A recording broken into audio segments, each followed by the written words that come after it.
I am Thorin, son of Thrain, son of Thrall, king under the mountain. I return, cried Thorin. All leapt to their feet.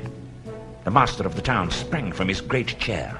But none rose in greater surprise than the raft-men of the elves who were sitting at the lower end of the hall.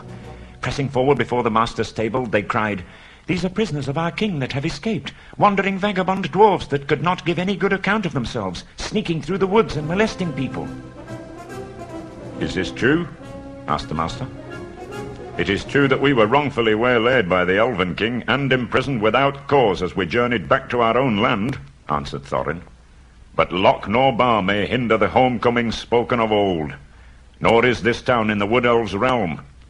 I speak to the master of the town of the Men of Lake, not to the raft-men of the king." Then the master hesitated and looked from one to the other.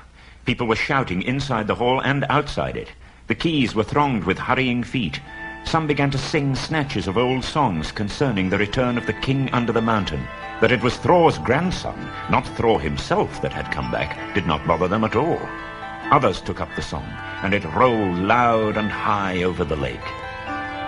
The king beneath the mountains, the king of carven stone, the lord of silver fountains, shall come into his own.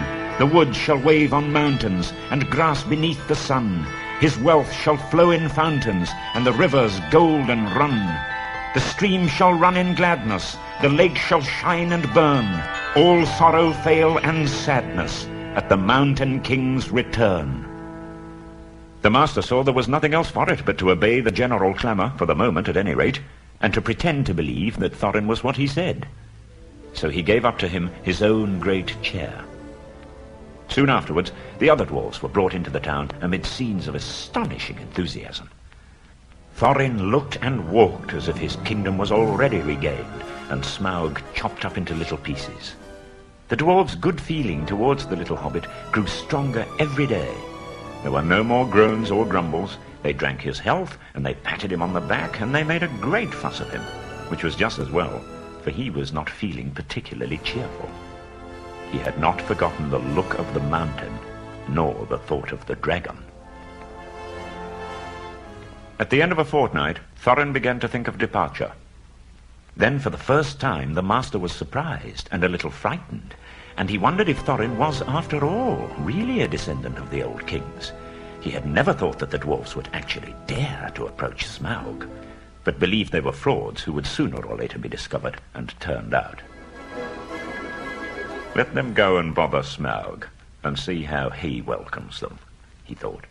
"Certainly, O Thorin Thrain's son, Thror's son," was what he said. "You must claim your own. What help we can offer shall be yours, and we trust to your gratitude when your kingdom is regained."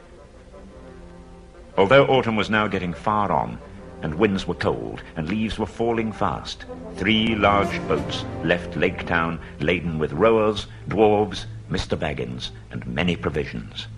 The master and his councillors bade them farewell. People sang on the quays.